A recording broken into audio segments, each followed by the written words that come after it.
She poured coffee for truckers, memorized orders for apple pie, and wore the same faded uniform 6 days a week at Ruby's Roadside Diner in the middle of nowhere, Montana.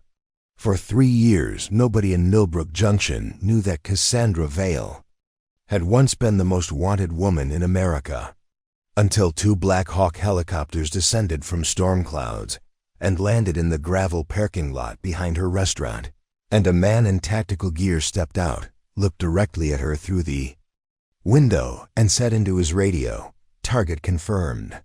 We found Phoenix." Before we jump back in, tell us where you're tuning in from, and if this story touches you, make sure you're subscribed, because tomorrow I've saved something extra special for you. If stories like this give you chills, subscribe now. This one's going to change how you see everyone around you.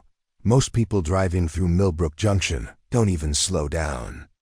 It's one of those blink and you'll miss it towns scattered across the Montana plains like forgotten coins. Population 847, according to the rusted sign at the town limits.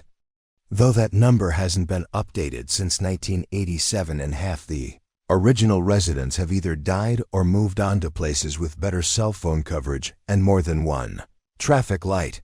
Ruby's Roadside Diner sits at the intersection of Highway 212 and a farm road that doesn't have a name, just a number that the Postal Service assigned sometime in the 1960s. It's the kind of place where the coffee is always hot, the pie is always fresh, and the waitress knows your order before you sit down because you've been ordering the same thing every Tuesday for the past 15 years. Cassandra Vale had been working at Ruby's for exactly 1,094 days. Not that anyone was counting, except Cass herself, who marked each day in a small notebook she kept hidden beneath the loose floorboard under her bed at the Pineview Motel down the road. She was maybe 35, though the years had been hard enough that she could have been anywhere from 28 to 42, depending on the light, and how tired she looked that particular day.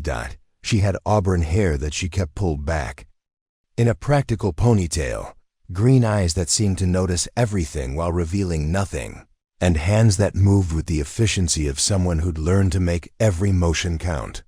She drove a 1998 Honda Accord with rust spots along the muff, wheel wells, and a radio that only picked up 2 stations, country music and static.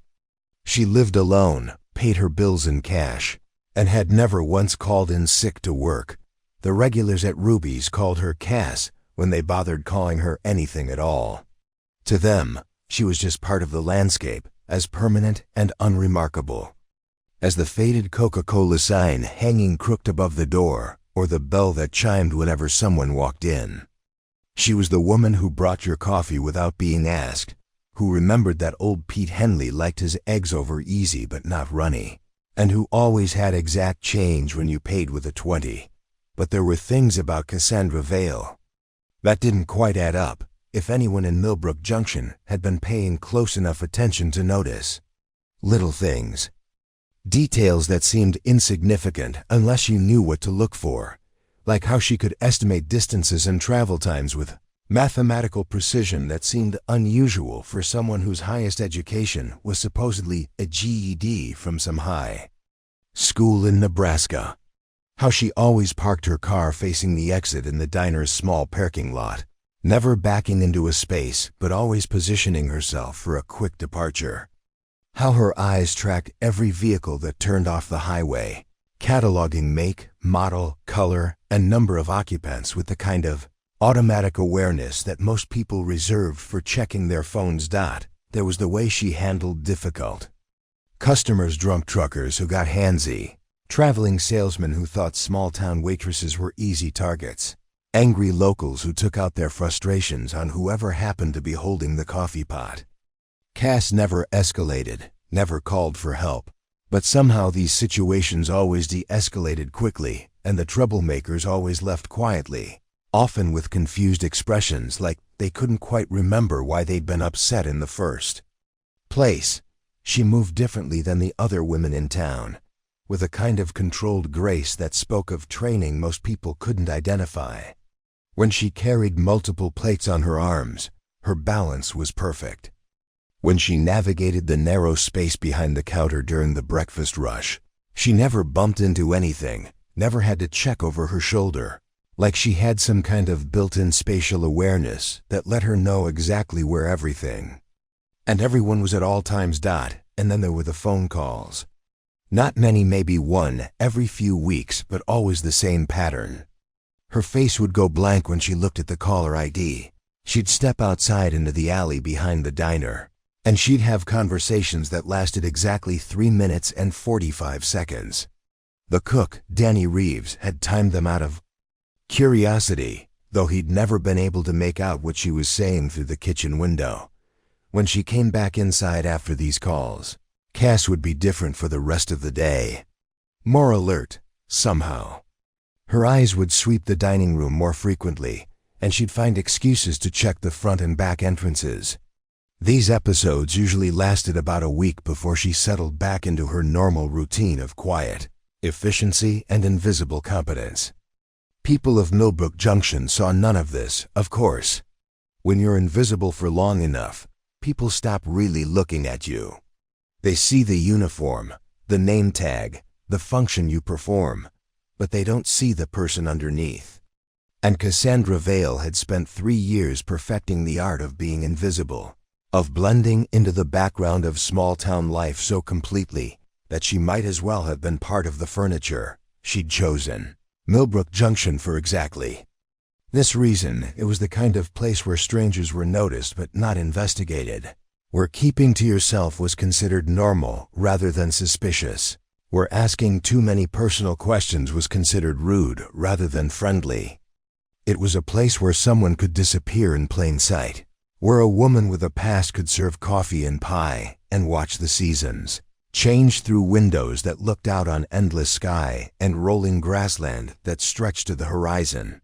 But on this particular Tuesday in late October, with storm clouds building on the western horizon and the wind carrying the first hints of winter across the plains, Cassandra Vale's carefully constructed invisible life was about to be shattered by the sound of rotor blades and the arrival of people who knew exactly who she really was. Preparing and narrating this story took us a lot of time, so if you are enjoying it, subscribe to our channel. It means a lot to us. Now back to the story. The alarm clock beside Cassandra's bed at the Pinneview Motel buzzed at 4:47 a.m. every morning, 3 minutes before she needed to wake up, but 13 minutes after she'd already opened her eyes and begun mentally cataloging the sounds outside her window. Room 12 faced the parking lot and Highway 212, giving her a clear view of any approaching vehicles and 2 viable exit routes through the front door or the bathroom window that opened onto the service alley behind the building. Her morning routine never varied. Shower for exactly 6 minutes, coffee from the machine she'd bought herself because the motel's complimentary coffee tasted like it had been filtered through old socks, and a piece of toast with peanut butter while she watched the early morning traffic through Venetian blinds that she kept angled to provide visibility, while preventing anyone from seeing inside. By 5:23 a.m., she was walking the 4 blocks to Ruby's Roadside Diner, her breath visible in the crisp Montana air and her footsteps the only sound besides the distant hum of 18-wheelers heading east toward Billings or west toward Missoula. The diner's neon sign read letters spelling Ruby's, with a flickering apostrophe that had been broken for longer than anyone could remember, cast pink shadows across the empty parking lot. Ruby's itself was a testament to the kind of American roadside architecture that had been built to last through decades of harsh winters and economic uncertainty. The building was long and low, with windows that ran the length of the front wall and a flat roof that collected snow in geometric patterns during the winter months. The exterior was painted a faded yellow that might have been cheerful once, but now looked more like old mustard, and the metal trim around the windows had developed a patina of rust that nobody bothered to paint over anymore. Inside, the diner was exactly what anyone who'd ever stopped at a roadside restaurant would expect. Red vinyl booths with tiers that had been patched with matching tape, a counter with chrome stools that swiveled but squeaked when they turned, and floors made of black and white checkered linoleum that showed every scuff mark but somehow managed to look clean despite being older than most of the customers. The kitchen was separated from the dining area by a pass-through window where orders appeared and disappeared with mechanical regularity. Danny Reeves, the cook, had been working the grill at Ruby's for almost 8 years, ever since his wife left him, and he'd needed a job that came with steady hours and predictable responsibilities. He was a quiet man in his 50s who'd served in the Army during the Gulf War and never talked about it, which made him the perfect colleague for someone like Cassandra, who preferred conversations that stayed focused on immediate necessities rather than personal histories. The owner, Ruby Morrison, was 73 years old and had inherited the diner from her parents in 1987. She still came in 3 days a week to handle the books and supervise the morning rush, but mostly she left the day-to-day operations to her small staff and spent her time knitting behind the register while keeping one eye on the coffee pot and another on the customers. Ruby had hired Cassandra without asking too many questions, partly because good waitresses were hard to find in towns like Millbrook Junction, and partly because she'd recognized something in the younger woman's eyes that reminded her of her own daughter, who'd left town 20 years ago and never looked back. There was a wariness there, a kind of hypervigilance that spoke of experiences Ruby didn't want to know about and Cassandra clearly didn't want to share. The regular customers at Ruby's were exactly the people you'd expect to find in a diner off Highway 212 in central Montana. There was Pete Henley, a retired rancher who came in every morning at 6:15 for coffee, eggs over easy, and wheat toast, and who always left exactly a 15% tip calculated to the penny. Janet Kowalski drove in from her farm 12 miles out of town twice a week for the apple pie and to catch up on town gossip with whoever happened to be working. The Brennan brothers, who ran a trucking company out of a warehouse near the grain elevator, stopped by every Tuesday and Thursday for lunch and to argue about football or politics or whatever else they'd found to disagree about that particular week. Then there were the traveler salesmen and tourists and long-haul truckers who needed coffee and directions and a clean bathroom before getting back on the road toward whatever destination had brought them through this particular corner of nowhere. They were polite but distant, the way people are when they're just passing through and don't expect to see any of these faces again. Cassandra served them all with the same efficient friendliness, taking orders and delivering food and making small talk about the weather or road conditions without ever volunteering information about herself. She'd learned the art of seeming engaged while remaining invisible, of being helpful without being memorable, of making people feel comfortable without giving them any reason to think about her after they'd left. Her workday followed a rhythm as predictable as the sunrise. The breakfast rush from 6 o'clock to 9 o'clock, when the diner filled with locals heading to work and early rising travelers getting an early start on their drives. The quiet hours from 9 o'clock to 11 o'clock, when she wiped down tables and restocked supplies and listened to Danny tell stories about customers from before her time. The lunch rush from 11:30 to 1:30, busier than breakfast but more relaxed, with longer conversations and bigger tips. The afternoon lull was Cassandra's favorite time.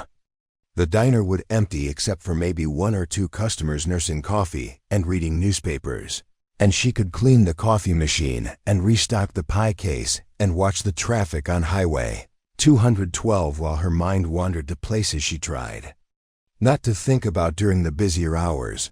She'd close the diner at 8 p.m., count the till, and walk back to the Pinneview Motel, while the sun set behind the mountains to the west and the first stars appeared in the enormous Montana sky. She'd eat dinner alone, usually something simple she'd cooked on the hot plate in her room, and watch television until she fell asleep with the remote in her hand and the volume turned low enough that she could still hear the sounds from the parking lot outside. It was a simple life, a quiet life, the kind of existence that thousands of people across rural America lived without anyone paying attention or asking questions. It was exactly the life Cassandra Vale had been trying to build for 3 years. One ordinary day at a time, one invisible interaction at a time, one peaceful night at a time. But even in this carefully constructed routine, there were moments when the past threatened to break through. When a customer would look at her a little too long, or when a car with government plates would drive slowly through town, or when the news on the television would mention something about federal investigations or fugitives or unsolved cases. That made her fingers tighten around her coffee cup until her knuckles went white.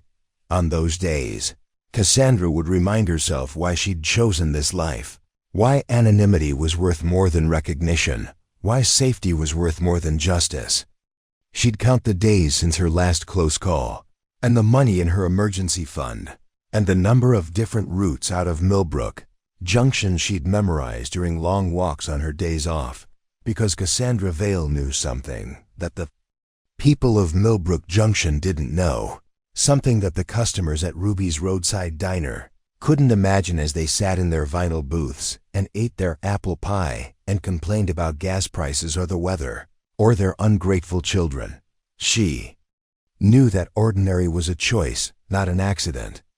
And she knew that sometimes the most dangerous people in the world were the ones who looked the most normal. It was Danny who first noticed that. Cassandra could calculate complicated tabs in her head faster than the register could process them. Not just simple addition, but the kind of complex mathematics that involved multiple discounts, tax calculations, and tip distributions across split checks that would normally require several minutes with a calculator.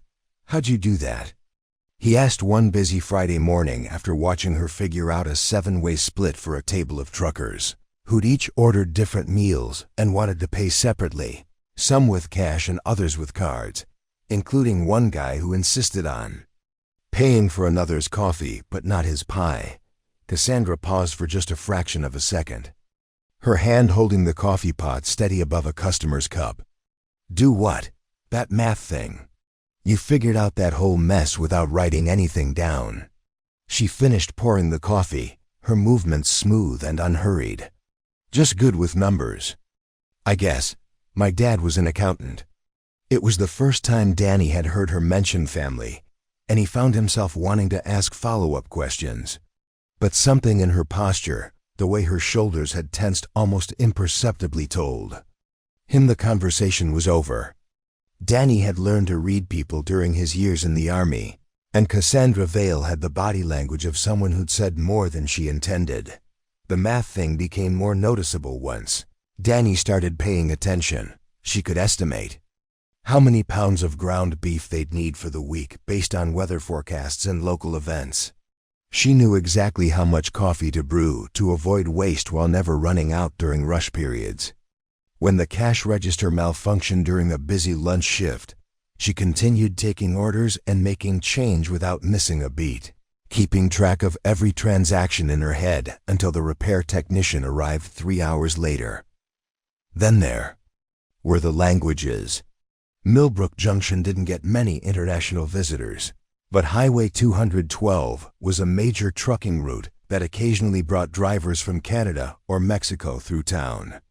Most of the staff at Ruby's could manage basic English and a few words of Spanish, but Cassandra seemed to understand everything. Mrs. Chun, no relation to anyone named Marcus, just one of those common surnames that popped up everywhere, was a regular customer who'd moved to Montana from Taiwan in the 1960s and still sometimes lapsed into Mandarin when she was frustrated or excited.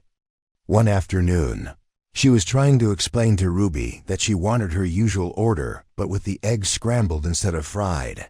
Gesturing helplessly as her English failed her, Cassandra appeared at the table with a pot of coffee and said something. In what sounded like fluent Mandarin, Mrs. Chun's face lit up, and they had a brief conversation that ended with the elderly woman patting Cassandra's hand and beaming. When Cassandra walked away, she caught Danny staring at her from the kitchen window. "Chinese?" he asked. "Just picked up a few phrases working in restaurants," she said. But Danny noticed she didn't say which restaurants or where or when. The incident With the German tourists was even more telling. A family had stopped for lunch during their cross-country drive. Parents and two teenage children who spoke minimal English and were having trouble with the menu. Cassandra approached their table and began explaining the dishes in what sounded like perfect German, complete with regional accent and colloquialisms that suggested more than casual familiarity with the language. The family was delighted, ordering enthusiastically and asking questions about local attractions. Cassandra answered knowledgeably about scenic routes and historical sites, recommending a detour through Glacier National Park that would add only 2 hours to their drive, but show them some of the most beautiful landscapes in America. After they left, Ruby commented that she'd never known Cassandra spoke German. "My grandmother was from Munich," Cassandra explained, but Ruby had been running the diner for 35 years and had developed an ear for the difference between family heritage and professional fluency. What she'd heard sounded like the latter. There was also the matter of how Cassandra handled emergencies. Small towns like Millbrook Junction didn't have many crises, but when they happened, people's true natures had a way of showing through. The kitchen fire started on a Tuesday afternoon when Danny left a towel too close to the grill and it caught flame. Most people would have panicked, called for help, or at least stepped back to assess the situation. Cassandra moved like she'd been trained for exactly this scenario. She grabbed the fire extinguisher from behind the counter without looking, deployed it with textbook precision, and had the flames out in under 15 seconds. But it wasn't just her speed that caught Danny's attention, it was her calm. She moved with the kind of controlled efficiency that spoke of training, of someone who'd dealt with much more serious emergencies than a small grease fire in a roadside diner. When the volunteer fire department arrived 10 minutes later, they found her calmly ventilating the kitchen and documenting the incident for insurance purposes. "Good thinking with the extinguisher," Chief Martinez told her. "Most people grab water first." "Water makes grease fires worse," Cassandra replied matter-of-factly, as if everyone knew that suppressant foam was the appropriate response to Class K fires involving cooking oils and fats. Chief Martinez, who'd been fighting fires for 23 years, gave her a curious look. "You take safety training somewhere?" "Just common sense," she said. But Martinez had seen enough kitchen fires to know that most people's common sense went out the window when flames were involved. The medical emergency happened 3 weeks later. Old Pete Henley was finishing his usual breakfast when he suddenly clutched his chest and slumped forward in his booth. His face went gray, his breathing became shallow, and Janet Kowalski started screaming for someone to call an ambulance. Cassandra was beside Pete before anyone else had fully processed what was happening. She checked his pulse, assessed his breathing, and positioned him to keep his airway clear while speaking to him in a calm, steady voice that seemed to cut through his panic. When the paramedics arrived 15 minutes later, she gave them a concise medical report that included vital signs, symptom progression, and medication history that Pete had apparently shared with her during their brief conversation. "You a nurse?" one of the paramedics asked as they loaded Pete into the ambulance. "Just first aid," Cassandra replied. But the paramedic had seen enough civilian first aid to recognize the difference between basic training and advanced life support knowledge. These incidents might have raised more questions if they'd happened in a place where people paid closer attention to each other's business. But Millbrook Junction was the kind of town where competence was appreciated without being analyzed, where people were grateful for help without wondering too much about where that help had come from. Still, Danny found himself watching Cassandra more carefully as the weeks passed. He noticed how she always knew which customers were approaching the diner before the bell above the door chimed, how she could identify vehicles by engine sound alone, how she had an uncanny ability to predict when the coffee would run out or when they'd need to restock supplies. She moved through the diner like someone with perfect situational awareness, always knowing where everyone was, what they were doing, and what they might need next. It could have been exceptional customer service skills, the kind of intuitive understanding that made great waitresses and bartenders seem almost psychic in their ability to anticipate needs, but sometimes Danny caught her staring out the windows with an expression that had nothing to do with customer service. Her eyes would track vehicles with the systematic attention of someone conducting surveillance, cataloging details that most people wouldn't notice or care about. License plates, number of occupants, whether passengers were looking at the diner or just passing through. During these moments, Cassandra looked like someone who was waiting for something. Not hoping for it, not dreading it exactly, but preparing for it with the kind of watchful readiness that soldiers developed in hostile territory. The phone calls were becoming more frequent too, though Cassandra tried to disguise the pattern by varying when she took breaks and where she went to have her conversations. But Danny had started timing them out of curiosity, and they still lasted exactly 3 minutes and 45 seconds, regardless of whether she took them in the alley behind the diner, in the storage room, or during her walk back to the motel. After these calls, she would return to work with a different energy, more alert, more careful, like someone who'd just received intelligence that required her to reassess the threat level of her environment. She'd check the locks on the back door more frequently, position herself where she could see both entrances to the diner, and find excuses to walk past the windows every few minutes. These episodes were lasting longer, now sometimes a full week, of heightened vigilance before she settled back into her normal routine. Danny wondered what kind of family emergency or personal crisis required that level of sustained caution, but he'd learned not to ask direct questions about Cassandra's private life. What he didn't know was that Cassandra had begun to suspect her carefully constructed anonymity might be developing cracks. Small things, barely noticeable individually, but troubling when considered together. A rental car with Illinois plates that had driven through town twice in one day. A customer who'd asked too many questions about how long she'd been working at Ruby's. A wrong number phone call to the diner that had disconnected as soon as she'd answered. Any one of these incidents could have been innocent coincidence. Together, they formed a pattern that made Cassandra's trained instincts whisper warnings she couldn't afford to ignore. But she'd been Cassandra Vale for 3 years now, longer than she'd been anyone else since everything had gone wrong. This life, this identity, this carefully constructed ordinary existence was worth protecting. She just hoped she could protect it long enough to figure out what was coming and weather it. Was finally time to disappear again. The storm rolled in from the west on a Thursday afternoon in late October, bringing with it the kind of dark clouds that made noon look like dusk and sent smart people indoors to wait out whatever the Montana sky was planning to unleash.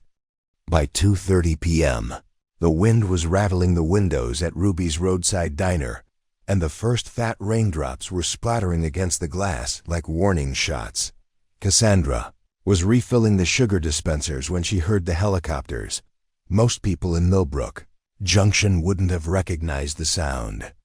The agricultural helicopters that occasionally flew over during crop dusting season had a different rhythm, lighter and more erratic. These engines had the deep, rhythmic thrum of heavy military aircraft, twin rotors working in perfect synchronization. The kind of sound that meant serious business and significant. Payload capacity.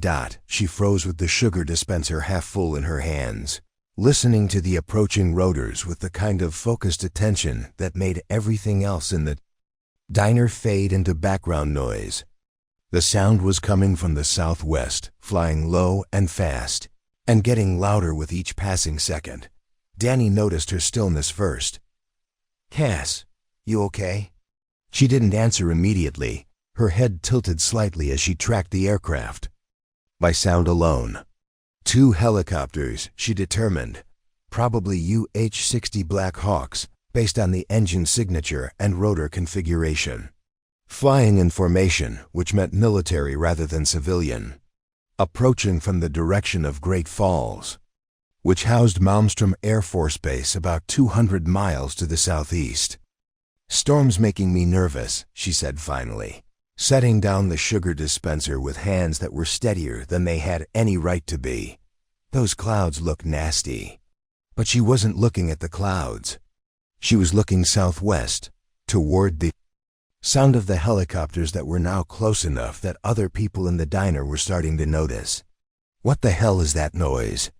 asked Jim Brennan, one of the trucking company brothers, looking up from his coffee and slice of peach pie. "Helicopters," said his brother Mike, moving to the window to peer out at the darkening sky. "Military, by the sound of them." Ruby Morrison looked up from her knitting behind the register, her weathered face creased with concern. "We get military flights through here sometimes," she said, though her voice carried a note of uncertainty. "Usually they're higher up, though." The sound was getting louder, close enough now that the coffee cups were vibrating slightly on their saucers and the bell above the front door was trembling in rhythm with the rotor wash.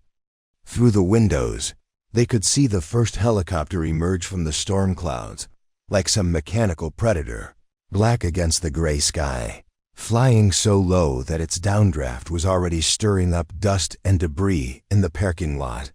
Cassandra moved toward the back of the diner with casual efficiency, her steps unhurried but purposeful. To anyone watching, she looked like a waitress seeking a better vantage point to see what was happening outside.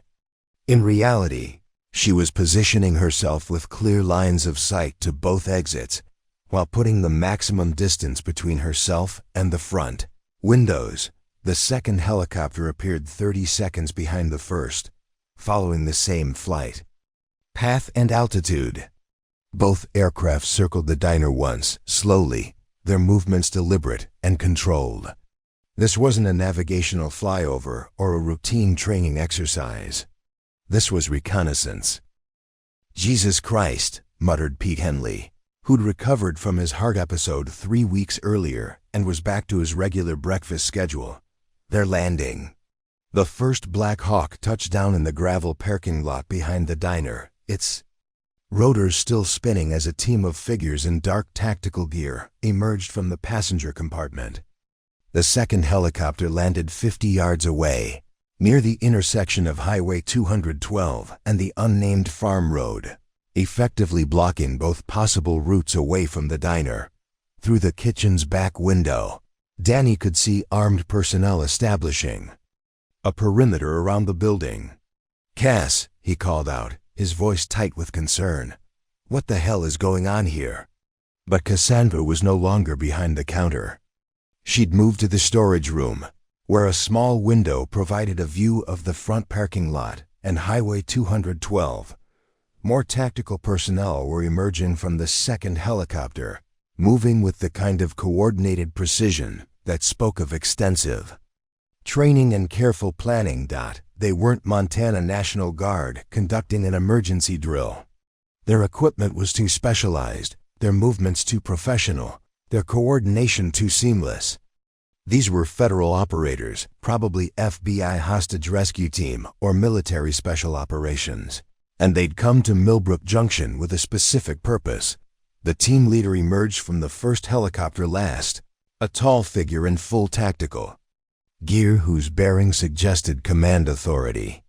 He spoke briefly into a radio handset, then gestured toward the diner. Even from a distance, Cassandra could see the subtle hand signals he used to direct his team's positioning signals she recognized, because she'd used them herself in what felt like another lifetime. "Everyone stay calm," she called out to the dining room, her voice carrying just enough authority to cut through the rising panic without drawing attention to the fact that she was giving orders. "They're probably just using our parking lot as a staging area for some kind of training exercise." But her hands were already checking the contents of her apron pockets, $27 in tips, her apartment keys, and the small folding knife she carried for opening boxes and cutting garnish. Not much in the way of resources if this went bad. The bell above the front door chimed, and 3 tactical operators entered the diner. They moved with practiced efficiency, their weapons lowered but ready, their eyes scanning the room with professional thoroughness. The lead operator was a woman in her 30s with short blonde hair visible beneath her tactical helmet, her face showing the kind of focused intensity that came from years of high-stakes operations. "Ladies and gentlemen," she announced her voice calm but carrying the unmistakable authority of someone accustomed to being obeyed without question. "I'm Agent Sarah Blackstone with the FBI. We're conducting a federal operation in this area. For your safety, we need everyone to remain seated and keep your hands visible." The diner had gone silent except for the sound of rotors still spinning outside and the storm wind rattling the windows. The customers' local regulars and a handful of travelers stared at the armed federal agents with expressions ranging from confusion to fear to outright panic. "Is there some kind of emergency?" Ruby asked, her knitting needles motionless in her lap. "Are we in danger?" Agent Blackstone's eyes swept the room methodically, cataloging faces and positions with the kind of systematic attention that suggested she was looking for someone specific. "We're looking for an individual who may be in this area. Someone who's been using the identity Cassandra Vale." The silence that followed her words was absolute. Even the storm seemed to pause, as if the universe itself was holding its breath. From the storage room, Cassandra watched through the crack in the door as Agent Blackstone produced a photograph from her tactical vest. It was an old photo, maybe 5 years out of date, but unmistakably her. Shorter hair, different clothes, taken during what might have been a federal booking process or security clearance documentation. "This individual is wanted in connection with federal crimes involving national security," Blackstone continued, holding up the photograph so everyone in the diner could see it clearly. "She's considered extremely dangerous and should not be approached by civilians." Danny's voice cut through the silence, tight with disbelief. That's Cass. That's our waitress." Agent Blackstone's head turned toward the kitchen window where Danny was standing, her expression sharpening with interest. "Is this individual currently on the premises?" "She was here a minute ago," Mike Brennan said, looking around the dining room with confusion. "She was standing right over there by the sugar dispensers." But Cassandra was no longer by the sugar dispensers, or behind the counter, or anywhere else the customers could see her.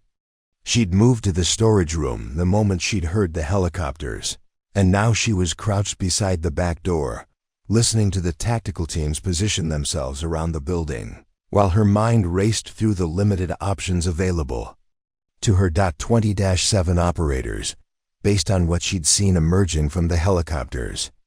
Professional-grade equipment and coordination. Multiple layers of perimeter security. Escape routes blocked. Communications likely jammed. This wasn't a arrest operation. This was a capture mission, planned and executed with the kind of resources that suggested whoever wanted her taken alive considered her extremely valuable or extremely dangerous, possibly both. Agent Blackstone was speaking into her radio headset, her voice low but audible through the thin wall between the storage room and the dining area. "Target location confirmed. Building secured. Beginning interior sweep." From outside, Cassandra could hear the sound of additional personnel taking positions around the diner's perimeter. Footsteps on gravel, the metallic click of equipment being readied. Radio chatter that was too distant to make out, but close enough to confirm that they had her surrounded. 3 years. She'd managed to stay invisible for 3 years, building a life that was quiet and ordinary and safe. She'd served coffee and pie to truckers and farmers and traveling salesmen, memorized their orders and their stories, become part of the landscape of small-town Montana. But invisibility, she was learning, was always temporary. Eventually, someone always came looking. Eventually, the past always caught up. The question now was whether Cassandra Vale would surrender quietly, or whether Phoenix would have to wake up and remind everyone why she'd been so dangerous in the first place. The storage room behind Ruby's kitchen was 8 feet by 10 feet, with concrete walls that had been painted White sometime in the 1980s, and shelves lined with industrial-sized cans of tomato sauce, coffee filters, and cleaning supplies. It smelled like bleach and cardboard, and under normal circumstances, it was the kind of forgettable space where Cassandra would spend 5 minutes grabbing napkins or ketchup packets before returning to the dining room. Now it felt like a trap. She could hear Agent Blackstone directing her team through the dining room, their tactical boots creating a rhythm on the linoleum floor that spoke of systematic searching. Professional voices, calm and controlled, as they cleared each booth and questioned the customers about her last known location. When did you last see her? Blackstone was asking someone, probably Danny, based on the direction of the voice. Maybe 2 minutes before you came in, Danny replied, his words tight with stress. She was right here, filling the sugar dispensers. Then she said something about the storm, making her nervous, and moved toward the back. Cassandra pressed herself against the wall beside the storage room door, feeling the cool concrete through her uniform. Her heart was beating steadily, not the frantic rhythm of panic, but the controlled pulse of someone whose body had been trained to function under extreme stress. Muscle memory from a life she'd tried to leave behind was reasserting itself, bringing with it skills and instincts that Cassandra Vale, the waitress, had never needed, but Phoenix had lived by. Through the thin wall, she could hear footsteps approaching the kitchen. Multiple sets, moving with the careful coordination of operators who'd trained together extensively. They were taking their time, checking corners and potential hiding spots with methodical thoroughness. "Kitchen's clear," a male voice reported. "Probably into a radio headset. Move into the back area now." Cassandra's options were narrowing rapidly. The storage room had one door leading back into the kitchen and one small window that opened onto the alley behind the diner. The window was barely large enough for an adult to squeeze through, and she'd seen tactical personnel positioning themselves in that alley when the helicopters first landed. But Phoenix had escaped from worse situations with fewer resources. She moved to the shelving unit against the far wall, her hands working quickly and quietly to shift cans and boxes. Behind a case of industrial mayonnaise jars, her fingers found what she'd hidden there 18 months ago, a small emergency kit wrapped in waterproof plastic. Inside, $3,000 in cash, a USB drive containing backup documentation for 2 alternate identities, and a compact Glock 19 with 2 magazines. She'd hoped never to need any of it. For 3 years, Cassandra Vale had been someone who resolved problems with kindness and competence, who de-escalated conflicts with patience and understanding. But Phoenix had been someone else entirely. The footsteps were at the kitchen door. Now, she could hear Agent Blackstone's voice directing the search, professional and methodical. Storage room, utility closet, any space large enough for concealment.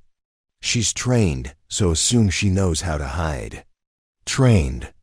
That single word confirmed what Cassandra had already suspected. They knew exactly who they were looking for. This wasn't a case of mistaken identity or a routine investigation that had accidentally stumbled across her. Someone had given them Phoenix's real name, Phoenix's capabilities, Phoenix's location. Someone who knew her well enough to know she'd try to disappear rather than fight. The door handle turned. Agent Blackstone entered the storage room with her. Sidearm drawn but not raised, her movements confident but cautious. She was younger than Cassandra had initially estimated, maybe early 30s, with the kind of compact build that suggested extensive physical training. Her eyes swept the room systematically, cataloging potential hiding spots and threat positions with professional efficiency. "Empty," she called back toward the kitchen. "But there's evidence of recent activity. Someone moved these boxes." Cassandra was pressed against the wall directly behind the door, in the blind spot created by the door's arc when it opened inward. It was a basic concealment technique that worked only if the searcher didn't think to check behind the door itself, and only if you could control your breathing well enough to remain absolutely silent while someone with a gun stood 3 feet. Away from you. Agent Blackstone took 2 steps into the room, her attention focused on the shelving and the small window. From this angle, Cassandra could see the tactical gear strapped to her vest radio. ZIP ties, additional magazines, what looked like a taser. Standard law enforcement loadout for a high-risk apprehension. Anything? Called another voice from the kitchen. Negative. But check the alley. She might have gone out the window. This was the moment. Agent Blackstone was turned away, focused on the window, her weapon pointed at the ground. In 5 seconds, she'd either call for backup to check other areas, or she'd turn around to leave the storage room and discover Cassandra standing behind the door.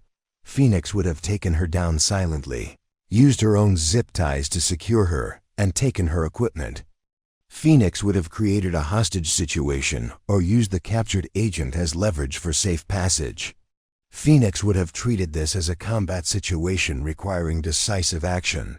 But Cassandra Vale had spent 3 years learning that there were other ways to solve problems. Agent Blackstone, she said quietly, her voice calm and steady. I'm behind the door. My hands are empty. The FBI agent spun around with impressive speed, her weapon rising to center mass in a smooth motion. That spoke of extensive training. For a frozen moment, they stared at each other across 3 feet of concrete floor and 5 years of federal investigation. Show me your hands, Blackstone ordered, her voice carrying the authority of someone accustomed to immediate compliance. Cassandra raised both hands slowly, palms open and visible. They're empty. I'm not armed. That was technically true. The Glock was still wrapped in plastic behind the mayonnaise jars, and the folding knife was in her apron pocket rather than her hands. But Phoenix had killed armed opponents with nothing more than improvised weapons and the element of surprise. Step away from the wall, slowly. Cassandra complied, moving with the careful deliberation of someone who understood that sudden movements around armed federal agents could have permanent consequences. Agent Blackstone kept her weapon trained on center mass while reaching for her radio with her free hand. Target located, she said into her headset. Storage room, rear of building. Subject is cooperative. The words felt like a knife through whatever remained of the life Cassandra Vale had tried to build. Subject is cooperative. Not citizen, not person, not even suspect. Subject.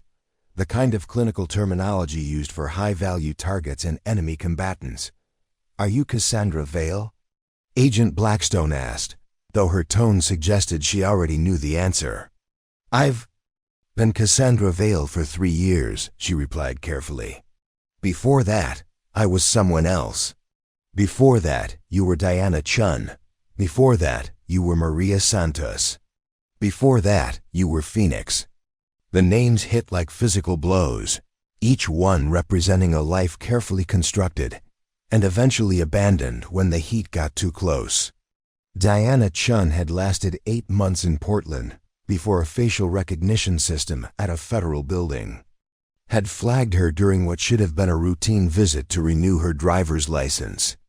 Maria Santos had made it 14 months in New Mexico before a former colleague had spotted her at a grocery store and made a phone call that had brought unmarked cars to her apartment building within 6 hours, but they'd found Cassandra Vale. After 3 years, longer than any of her previous identities had lasted, someone with serious resources and extensive patience had been hunting her, tracking her through aliases in false documents and carefully constructed cover stories.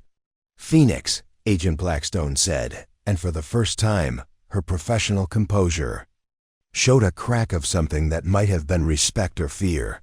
You've been a hard woman to find. I've been a waitress in Montana, Cassandra replied. I serve coffee and pie.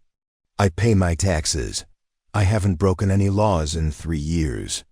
The laws you broke before that were significant enough to justify this operation.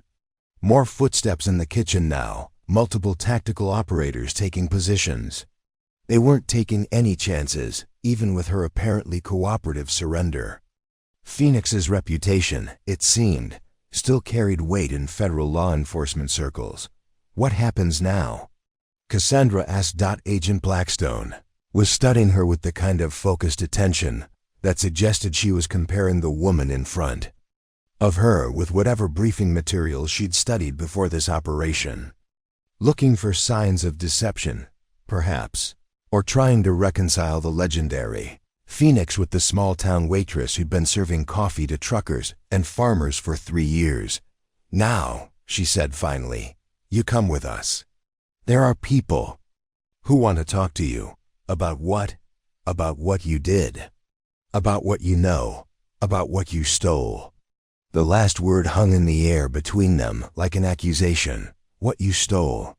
Not who you killed, not what laws you broke, not what crimes you committed. What you stole, which meant this wasn't about justice or law enforcement or bringing a fugitive to trial.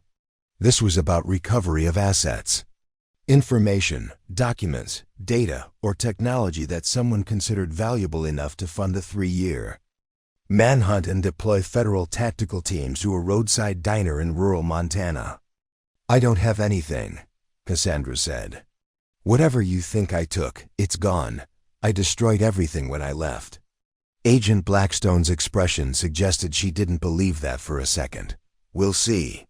She spoke into her radio again, her weapon still trained on Cassandra's center mass. Prep for extraction. Subject secured.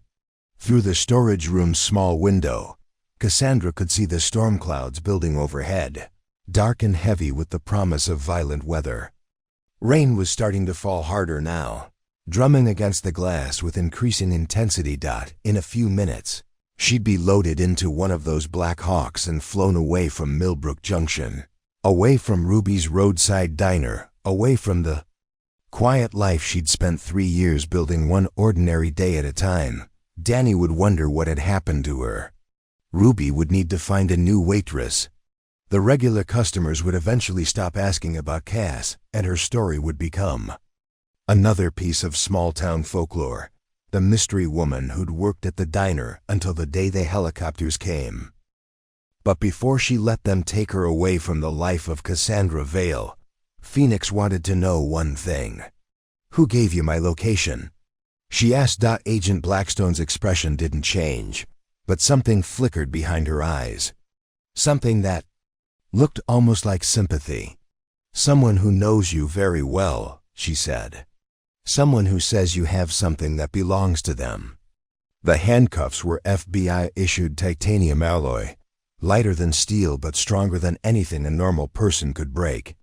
They clicked shut around Cassandra's wrists with the kind of finality that marked the end of one life and the beginning of whatever came next. Agent Blackstone secured them with professional efficiency, neither rough nor gentle, just the practiced motions of someone who'd done this hundreds of times before. You have the right to remain silent, she began, but Cassandra cut her off. I waive Miranda. I know my rights. Blackstone paused, studying her face. Most people want to hear them anyway. Most people haven't been through this before. They moved through the kitchen toward the dining room, where the tactical team had arranged the diner's customers in a neat row along the counter. Pete Henley sat rigid as a fence post, his face pale with shock. The Brennan brothers kept glancing toward the windows where more federal agents were visible through the rain. Ruby Morrison clutched her knitting like a lifeline, her weathered hands trembling slightly. Danny was standing near the grill, his cook's apron still tied around his waist, watching Cassandra's approach with an expression of complete bewilderment. When their eyes met, she saw the questions there, questions she couldn't answer even if the circumstances had been different. I'm sorry, she said as they passed him. It was inadequate, but it was all she could offer. For what? He asked, his voice barely audible. For lying. For deceiving everyone in this room for 3 years. For bringing federal tactical teams to a place where the biggest excitement was usually arguments about football scores or complaints about the weather. For being someone other than the person they'd thought they knew. For the mess, she said. Instead, Agent Blackstone guided her toward the front door, where 2 more tactical operators flanked the entrance. Through the windows, Cassandra could see the full scope of the operation that had descended on Millbrook Junction. The parking lot looked like a military staging area, with personnel carriers, communication equipment, and enough firepower to level several city blocks. "This seems like overkill for arresting a waitress," she observed. "It's appropriate for arresting." "Phoenix," Blackstone replied. They stepped out into the storm, and immediately Cassandra was soaked by rain that felt like ice water against her skin. The wind was strong enough to require effort to walk against, and the sound of the helicopter, rotors, was almost overwhelming at close range. She had to squint to see through the downpour, but what she could make out was impressive in its thoroughness. Perimeter security in concentric circles. Sniper overwatch from elevated positions. Mobile command unit with satellite communication. Arrays. This wasn't a simple apprehension. This was the kind of operation usually reserved for international terrorists or heads of state. The lead Black Hawk's crew chief, a sergeant with 20 years of flight experience written in the lines around his eyes, helped boost her into the passenger compartment. The interior was configured for personnel transport rather than medical evacuation, with jump seats along both walls and tie-down points for equipment or cargo. Agent Blackstone secured herself in the seat across from Cassandra, her weapon holstered, but easily accessible. 2 other agents flanked them, both armed and alert despite the successful completion of the apprehension phase. "Where are we going?" Cassandra asked as the helicopter lifted off. "Malmstrom Air Force Base first," Blackstone replied, having to raise her voice over the engine noise. "Then depends on what happens during debriefing." Through the small window, Cassandra watched Millbrook Junction shrink below them until Ruby's Roadside Diner was just another small building beside an anonymous highway cutting through endless grassland. The storm was spreading across the valley. Sheets of rain visible as gray curtains sweeping across the landscape. She'd flown in military aircraft before, during her previous life, but always as part of operational teams heading toward objectives that required her particular skills. Never as cargo being transported for processing by people who considered her a problem to be solved, rather than a person with rights and choices. "The customers at the diner," she said, "they don't know anything. They're not involved in whatever you think I've done." "We know," Blackstone said. Background checks on everyone present confirmed they're locals with no relevant connections. They'll be released after providing statements. Background checks.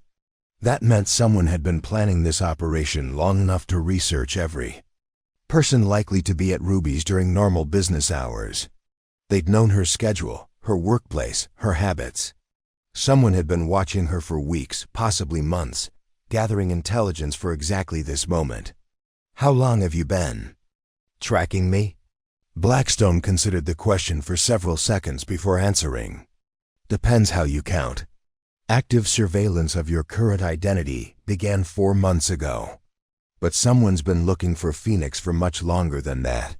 4 months. That aligned with when Cassandra had started noticing the subtle signs that had made her increasingly paranoid: the rental cars, the wrong number phone calls, the customers who asked too many questions. Her instincts had been correct, but by the time she'd recognized the pattern, it had already been too late to run. "Someone who knows you very well," she repeated Blackstone's earlier words.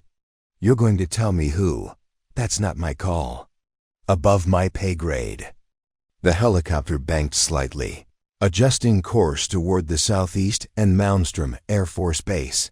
Through the window, Cassandra could see the lights of Great Falls in the distance, looking like scattered stars against the dark landscape. Normal. People going about their normal lives, unaware that a woman who'd spent 3 years serving coffee and pie was being transported to face consequences for decisions made in what felt like another lifetime. "What exactly do you think I stole?" she asked. Agent Blackstone glanced at the other 2 agents before responding, as if checking whether this conversation was authorized or advisable. Apparently deciding it was safe to proceed, she leaned forward slightly. "Operation Nightfall," she said. "Complete operational records, personnel files, financial documentation, and communication logs. Everything." The name hit Cassandra like a physical blow, Operation Nightfall. She hadn't heard those words spoken aloud in 5 years, hadn't allowed herself to think about what they represented, what they'd cost, what they'd revealed about the people she'd trusted and the organization she'd served. "Nightfall was classified beyond top secret," she said carefully. "If someone told you I have those records, they're either lying or mistaken, are they?" Cassandra met Blackstone's gaze directly. "What do you think?" "I think Phoenix was the intelligence operations coordinator for a black budget program that officially never existed. I think when that program was compromised and 7 operatives died in what was supposed to be a routine extraction, someone made off with enough documentation to expose everyone involved, from the field agents to the Congressional Oversight Committee. The helicopter hit turbulence, probably from the storm system they were flying through. But Cassandra felt it in her stomach, like the drop you get from remembering things you'd tried to forget. 7 operatives dead. She knew their names, their faces, their families. She knew exactly how each of them had died and who was responsible.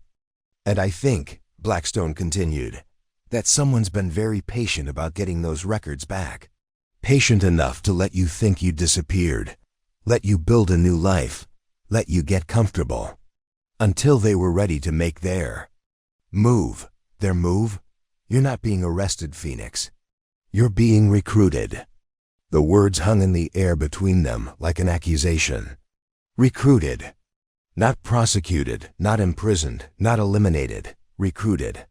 By who? By the same people who ran Nightfall in the first place. The ones who survived when the operation went bad. The ones who need those records back before they're used to destroy what's left of their careers, their freedom, and their lives. Agent Blackstone, who'd remained silent since making the introductions, finally spoke. "We've been tracking digital breadcrumbs for 18 months. Financial transactions, communication patterns, operational methodologies. Someone with intimate knowledge of Nightfall has been hunting the survivors." She opened her tablet and showed Cassandra a timeline that looked like it had been compiled by analysts with access to resources she didn't want to think about. Names, dates, locations, and cause of death for the 4 people whose photographs she'd seen in the helicopter. Lieutenant Colonel Morrison was the first, Blackstone continued. Made to look like a heart attack, but the autopsy showed traces of a paralytic agent that's not commercially available. The kind of thing that requires specialized knowledge to acquire and administer. Captain Chun was next. Overdose of prescription medication, but the delivery method was sophisticated enough to avoid detection during initial investigation. Required knowledge of her medical history and daily routine. Major Park's car accident wasn't an accident. The brake lines were cut using a technique taught in advanced sabotage courses. But the timing and location suggested intimate knowledge of his travel patterns.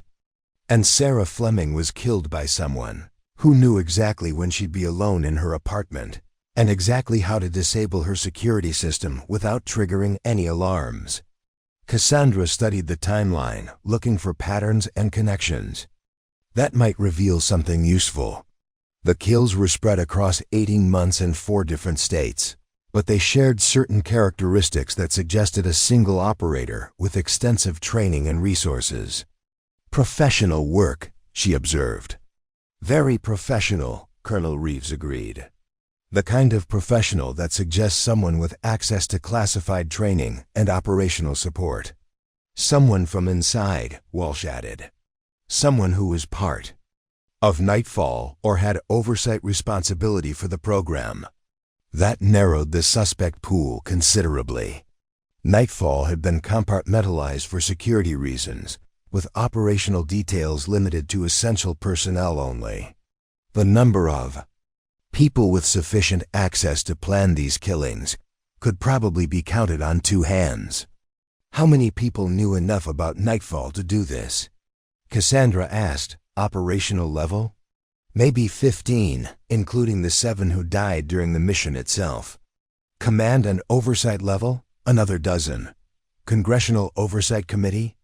6 members who had security clearances for black budget programs. So we're talking about maybe 30 people total who had enough information to hunt down survivors. Assuming, Walsh said carefully, that the person doing this didn't acquire their information from stolen files rather than legitimate access. There it was. The accusation wrapped in careful bureaucratic language. They thought she might be the one killing Nightfall survivors, using the files she'd stolen to hunt down her former colleagues and eliminate them one by one. You think I'm your killer? Cassandra said. We think you might be, Colonel Reeves replied. You had motive. Nightfall destroyed your life and forced you underground. You had means access to the complete operational records. You had opportunity. You've been off the grid for 5 years. Plenty of time to plan and execute a systematic elimination campaign. But we also think you might be the next target, Agent Blackstone added. Because if someone else has access to those files, and if they're working through a list of survivors, then Phoenix would be a high priority target. Cassandra felt something cold settle in her stomach as the implications of their theory became clear. Either she was the killer they were hunting, or she was about to become the next victim. There's a third possibility, she said slowly, which is that whoever compromised Nightfall in the first place is now cleaning up loose ends, eliminating anyone who might be able to identify them or provide evidence of their involvement. Walsh and Reeves exchanged another look, this one longer and more significant. That possibility has occurred to us, Walsh said finally. Which is why we need your help. My help? You were Intelligence Operations Coordinator. You saw communications between field teams and command authority. You processed financial data and personnel assignments. If there was a mole inside Nightfall, you would have been in a position to notice discrepancies or irregularities. Colonel Reeves leaned forward again. We need you to walk us through everything you remember about the operation. Every detail, every communication, every person who had access to sensitive information. Help us identify who might have been feeding intelligence to hostile actors. And in exchange? In exchange, we keep you alive long enough to find out whether you're a suspect or a target. Deputy Director Walsh opened another file folder, this one containing documents that looked like legal paperwork. We're prepared to offer you immunity for any crimes related to the theft of classified documents, plus witness protection and a new identity, in exchange for your full cooperation in identifying the source of the intelligence leaks. And if I refuse, then you go back to being a fugitive with a target on your back, and we continue our investigation without your assistance. Cassandra looked at the photographs on the table, 4 people she'd known, worked with, trusted. People who'd died because someone had betrayed everything they'd sworn to protect. I want to see the complete case files on all 4 murders, she said finally. Everything your analysts have compiled. If I'm going to help you find this person, I need to know exactly how they're operating. Agreed, Walsh said. And I want protection for the people in Millbrook Junction. They don't know anything about this, but they've been exposed to federal attention because of their association with me. Already arranged. One more thing, Cassandra said, meeting each of their gazes in turn. When we find whoever's doing this, I want 5 minutes alone with them before you take them into custody. Colonel Reeves smiled for the first time since entering the room. I don't think that's going to be a problem. Because Phoenix was about to remember why she'd been so good at hunting people who thought they were too smart to be caught. The classified briefing room was 3 levels underground, accessed through a series of security checkpoints that required biometric scans, coded keycards, and armed escorts. The walls were lined with copper mesh to prevent electronic surveillance, and the air recycling system created a subtle white noise that would mask conversations from any listening devices that might have somehow bypassed the other security measures. Cassandra sat at a conference table that looked like it had been carved from a single piece of mahogany, facing a wall-mounted display screen that showed a map of Eastern Europe, circa 2019. Red pins marked locations where Operation Nightfall had maintained assets. Blue pins showed safe houses and extraction points, and yellow pins indicated areas where intelligence had suggested high-value targets. Deputy Director Walsh stood beside the display with a laser pointer, walking Cassandra through the operational timeline with the kind of methodical precision that came from years of intelligence briefings. Nightfall began as a joint CIA-DIA operation targeting a network of arms dealers who were supplying advanced weapons to terrorist organizations across 3 continents. Walsh began. The primary objective was intelligence gathering, identifying supply chains, financial networks, and key personnel. Colonel Reeves activated a tablet that projected additional information onto the screen.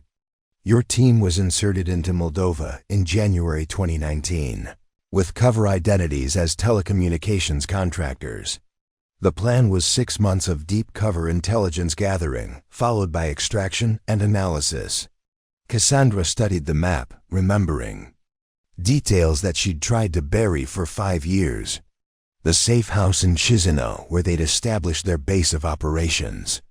The legitimate telecommunications work they'd performed to maintain their cover. The careful surveillance and data collection that had slowly revealed the scope of the arms trafficking network. The mission was going according to plan until March, she said.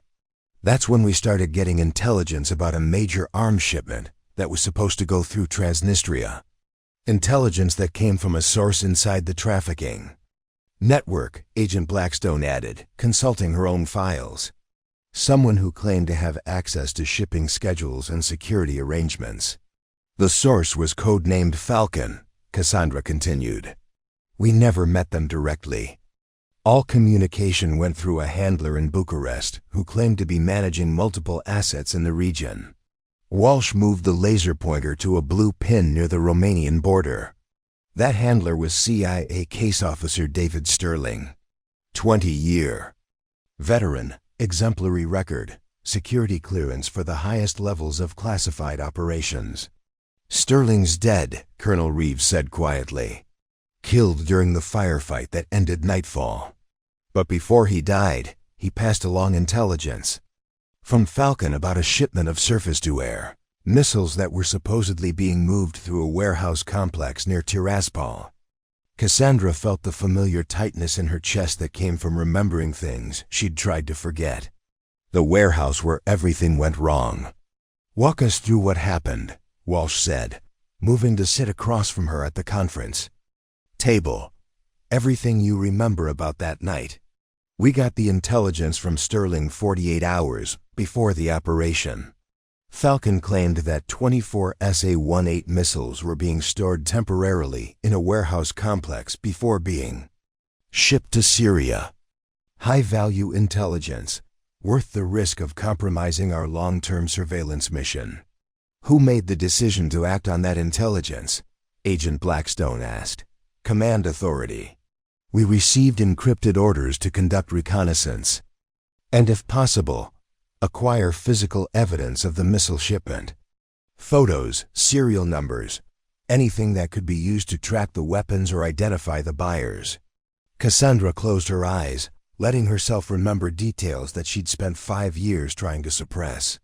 The warehouse complex was exactly where Falcon said it would be. Security arrangements matched what we'd been told. Everything looked legitimate, but it wasn't. No, it wasn't. The warehouses were empty, except for shipping containers that had been arranged to look like they contained missiles. When we moved in for closer inspection, we discovered that the containers were filled with concrete blocks, wrapped in metallic foil to mimic the electronic signatures of military hardware. Colonel Reeves leaned forward. A trap, a sophisticated one. While we were inside the warehouses, armed personnel surrounded the complex. Not local security, not even Moldovan military. These were professional operators with advanced weapons and coordination that suggested significant training and resources. Walsh activated another screen that showed satellite imagery of the warehouse complex, taken approximately 12 hours. After the firefight, the buildings were blackened shells, surrounded by emergency vehicles and investigation teams.